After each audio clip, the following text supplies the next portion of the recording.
le cadre de l'émission Le Tour de la question, je reçois Jean-François Pillard, qui est coprésident de la commission d'évaluation des ordonnances Macron. Bonjour Monsieur Pillard. Bonjour. Et la première question, c'est est-ce que vous pouvez nous expliquer quelle est cette commission d'évaluation et quelle est sa mission ? La commission est composée des organisations syndicales représentatives, des organisations patronales représentatives, d'un certain nombre d'experts et des directions concernées, en l'occurrence la DARES, la Direction Générale des Relations du Travail, la DGFPE, l'INSEE, un certain nombre d'autres, et c'est France Stratégie qui est chargé finalement d'assurer le secrétariat. Nos missions, c'est finalement de mettre en place un dispositif qui permettra d'évaluer les impacts des ordonnances travail à terme. Quand je parle de terme, c'est l'évaluation complète sera probablement l'horizon 2020. Et d'ici 2020, chaque année, donc on va le faire à la fin de l'année 2018, il y aura une note d'étape. Donc on a deux types de missions. Mission long terme, c'est une évaluation globale de l'impact de ces ordonnances. Et ce que j'appellerais une mission court terme, qui est l'évaluation dynamique qu'on a commencé, c'est-à-dire comment on regarde comment les acteurs sont en train de s'emparer finalement de cette réforme pour leur mise en œuvre. Alors on a eu la communication du ministère nous donnant des premiers chiffres, 9000 CSE créés. Nous, on est plutôt orienté vers les plus de 50 salariés, donc des comités d'entreprise qui deviennent CSE. Est-ce que vous avez quelque chose d'un peu plus précis sur cette cible de plus de 50 salariés ? Alors, j'ai amené quelques chiffres. Comme vous l'indiquiez, il y a 8814 CSE qui ont été mis en place. Ça, ce sont des remontées des directs. Et pour les plus petites entreprises, on dispose de deux chiffres. Il y a 364 accords par consultation directe dans les entreprises de moins de 20 salariés sans représentant du personnel qui ont été détectés à ce stade et 582 accords signés par des représentants du personnel non mandatés dans les entreprises de moins de 50 salariés. Vous savez, la réforme, les textes sont sortis il y a environ 8 mois. 8 mois. Donc les travaux que nous menons, et ça concorde avec les chiffres qui proviennent des directs, mettent en évidence que les acteurs sociaux se saisissent, j'allais dire, très progressivement de cette réforme. Il a d'abord fallu en comprendre les enjeux, comprendre les mécanismes, rentrer dans les processus de négociation, et donc on en est vraiment ce que j'appellerais aux prémices. J'avais un autre chiffre aussi, qui concerne finalement le scope là, des entreprises qui vous intéressent particulièrement, parce que ce sont les plus petites entreprises. Il y a à l'heure actuelle 96 observatoires du dialogue social, qui sont des instances départementales qui ont été mis en place également. Alors, il y a eu beaucoup de prorogations de mandats. Ceux qui devaient être élus en 2017 et 2018 ont pas mal prorogé. Il va y avoir donc un bouchon à un moment. Est-ce que ceci est bien géré par les directs ? C'est pas la question du bouchon, c'est pas tellement géré par les directs, c'est finalement la question, c'est comment les entreprises s'emparent de la réforme. Et vous avez finalement deux catégories d'entreprises. Il y a celles qui prorogent effectivement les mandats et qui ont reporté les élections professionnelles, mais il y a également, alors c'est plutôt le cas de grandes entreprises, il y a des entreprises qui anticipent finalement les fins de mandat et qui provoquent des élections dès maintenant. Les directs, finalement, elles accompagnent le mouvement et elles conseillent les entreprises. S'il y a bouchon, c'est un bouchon qui proviendra des entreprises, pas des directs. Alors, globalement, vos premières constatations, en dehors des chiffres, elles sont lesquelles sur le fonctionnement, la manière dont ça se passe ? Est-ce qu'il y a des couacs ? Est-ce qu'il y a de l'huile dans les rouages ? Est-ce que tout va bien sur... Alors, c'est jamais, notamment dans ce domaine, ni tout noir, ni tout blanc. Moi, c'est ce que je disais tout à l'heure. Les acteurs sociaux, c'est-à-dire les représentants du personnel d'un côté et les représentants des directions, se saisissent de la question, j'allais dire, relativement progressivement. C'est quand même une rupture assez significative avec le système dans lequel nous sommes habitués à vivre. Et pour l'instant, on est dans la phase, j'allais dire, d'appropriation des acteurs. D'ailleurs, je pense que l'enjeu sur lequel je voudrais insister, c'est les ordonnances et notamment la mise en place là, des instances représentatives du personnel. C'est pas pour dupliquer le système antérieur. Moi, je suis comment dire, très dubitatif par rapport à ce que j'appelle l'approche technico-juridique. S'il y a demain X milliers de CSE, c'est pas le sujet. Le sujet, c'est est-ce que la mise en place de ce nouveau cadre de relations du travail va être une opportunité pour les parties prenantes, c'est-à-dire les représentants du personnel et les directions d'entreprise, pour faire évoluer de façon notable la qualité du dialogue social dans l'entreprise. Donc il y a les chiffres dont on dispose d'un côté, ça sont des statistiques qui permettent de voir si les textes se mettent en œuvre au sens formel du terme, mais ce qui est important aussi, et c'est pour ça qu'il faut prendre un peu de recul, c'est de travailler sur la dimension qualitative. Est-ce que les rapports sociaux dans les entreprises concernées vont évoluer, et notamment pour vous qui vous intéressez plus spécifiquement aux petites et moyennes entreprises, est-ce que ces aux grandes entreprises, plus de 50 salariés. Plus de 50 salariés, est-ce que ces entreprises finalement vont se saisir de cette opportunité pour faire bouger les lignes? Pour moi qui suis un ancien des relations sociales et qui a une longue pratique, je trouve que le dialogue social dans notre pays a souvent été un dialogue social vu sous l'angle essentiellement juridique et normatif. Et ce qui est important, c'est que le dialogue social, finalement, aujourd'hui, soit utilisé au profit de l'efficacité collective de l'entreprise et permette d'améliorer sensiblement la qualité de l'information, l'association des salariés à la marge de l'entreprise. Et qu'on fasse aussi évoluer des pratiques de négociation qui, dans notre pays aujourd'hui, sont très hétérogènes. Alors, sur notre plateau, on reçoit tout le monde. Donc oui, bien sûr. On reçoit Jean-François Pillard, qui était délégué général de l'UIMM, mais oui. On reçoit aussi des représentants des organisations syndicales de salariés et des représentants du personnel. Oui. On ressent quand même une inquiétude sur le dialogue social dans l'entreprise et la crainte que ce dialogue social soit en sens unique avec tous les pouvoirs donnés aux chefs d'entreprise. Est-ce que vous avez cette analyse-là sur vos premiers travaux ou votre expérience et votre histoire dans l'organisation patronale que vous représentiez, est-ce que vous partagez cette inquiétude? Moi, je crois qu'il y a une inquiétude des deux parties, les représentants du personnel et les représentants des directions, parce que on est dans une transformation profonde. Les acteurs sociaux avaient l'habitude de critiquer l'ancien système, mais ils en connaissaient les règles du jeu et ils savaient à peu près s'adapter.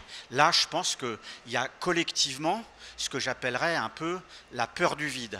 Après, si on prend les différentes parties, du côté des directions d'entreprise, je crois qu'il faut qu'elles soient très attentives à ce que la mise en place de ces nouvelles instances représentatives du personnel ne coupe pas la réalité sociale, ne coupe pas le dialogue social de la réalité de terrain, notamment dans les grandes entreprises.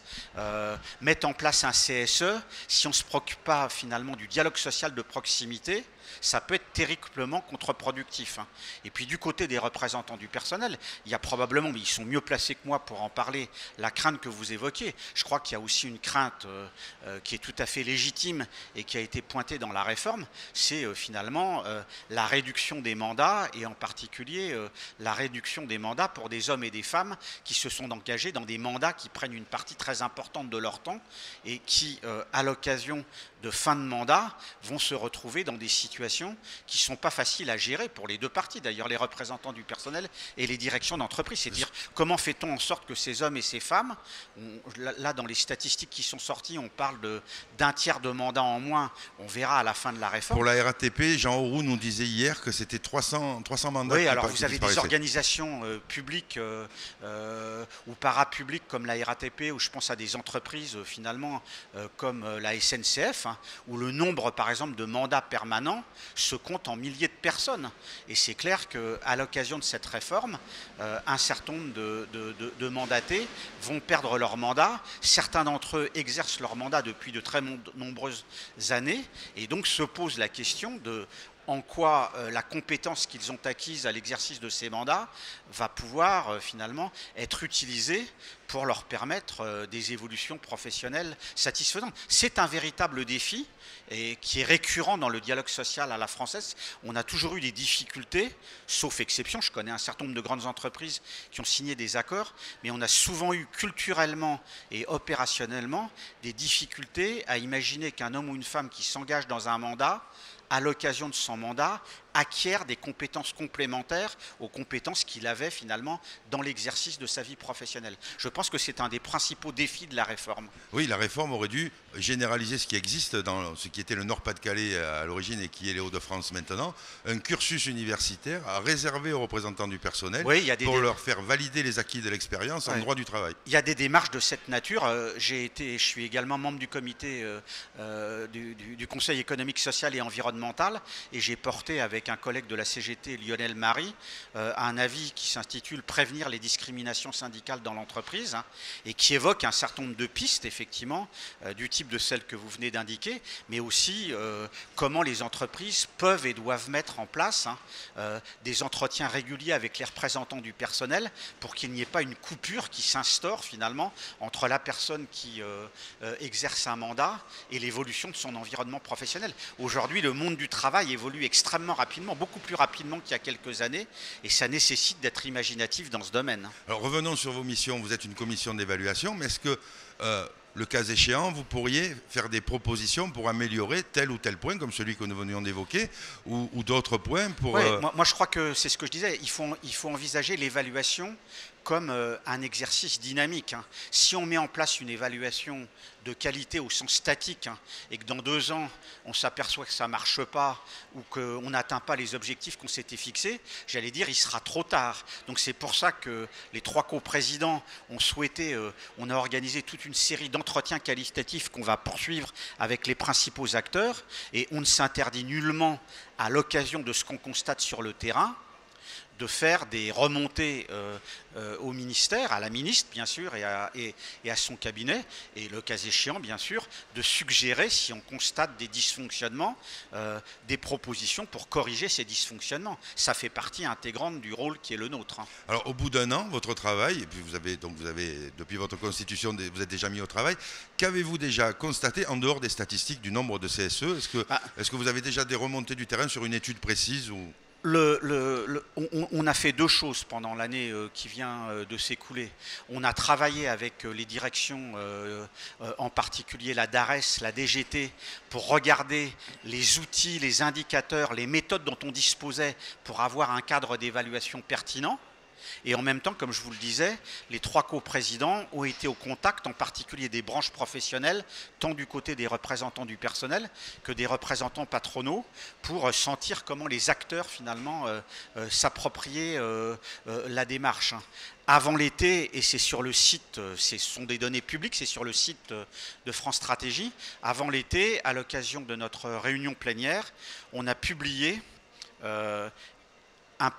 une petite note de synthèse des 3 coprésidents sur le sujet, un sondage qui a été mené sous l'égide de France Stratégie pour savoir comment les entreprises se saisissaient de cela. Il y a également une étude qui a été menée par l'ANDRH, l'Association nationale des directeurs de ressources humaines. Et puis, on a eu une remontée de terrain via des avocats spécialisés dans le domaine du droit du travail. L'ensemble de ces travaux confirme ce que je vous ai dit, c'est-à-dire qu'on est dans la phase où principalement les acteurs sont en train de comprendre le contenu des ordonnances, sont en train d'examiner les problèmes que ça peut poser, les opportunités, et les négociations commencent. On en est vraiment au démarrage. On sera, je pense, un peu plus... nous allons poursuivre nos entretiens. Et il va y avoir des travaux complémentaires d'ici la fin de l'année. On remettra à la ministre notre première note d'étape à la fin de cette année. Donc on peut déjà prendre rendez-vous pour le salon CE du mois de Ah, mars. absolument, si vous le où on souhaitez. aura un Ouais, rapport ouais. d'étape. J'espère que là, on aura de la matière, au fur et à mesure qu'on va avancer, on va avoir de la matière évidemment plus consistante qui va permettre de voir si on est véritablement dans la bonne direction. Mais je le répète, hein, et c'est un message que je passe collectivement aux représentants du personnel et aux directions d'entreprise, quels que soient les points de vue qu'on puisse avoir sur la réforme, et qui sont évidemment respectables, maintenant il y a un nouveau cadre. Ce cadre, ce n'est pas uniquement quelque chose qui doit être regardé sous un angle juridico-technique par des experts, hein. Le dialogue social, c'est un levier de performance dans l'entreprise si c'est bien utilisé. Et là, il y a un défi finalement pour les acteurs du social à réinventer un modèle qui, à mon sens, ça n'engage que moi, commençait à être un peu en bout de course. Donc c'est une opportunité de réinventer un dialogue social à la hauteur des enjeux de l'environnement dans lequel nous sommes placés aujourd'hui. Je pense que c'est une très bonne conclusion. Donc rendez-vous au mois de mars. Rendez-vous au mois de mars, très volontiers. Le plaisir volontiers de vous accueillir. Merci beaucoup pour votre accueil. Et c'est moi qui vous remercie. Merci Monsieur Pillard. Bonne journée. Alors, je ne saurais que conseiller aux internautes qui nous regardent d'aller consulter le site de France Stratégie pour suivre les travaux de la commission en temps réel, puisque vous allez publier. Vous avez accès, ce sont des documents publics, vous avez accès à l'ensemble des travaux qu'on a menés jusqu'à maintenant. Vous avez la composition de la commission, les premiers résultats des travaux, le calendrier de nos travaux. www.france-stratégie. Je ne sais plus, mais vous trouverez facilement. .com. Merci beaucoup, M. Pillard. Voilà, bonne journée et bon succès à votre salon alors. Merci.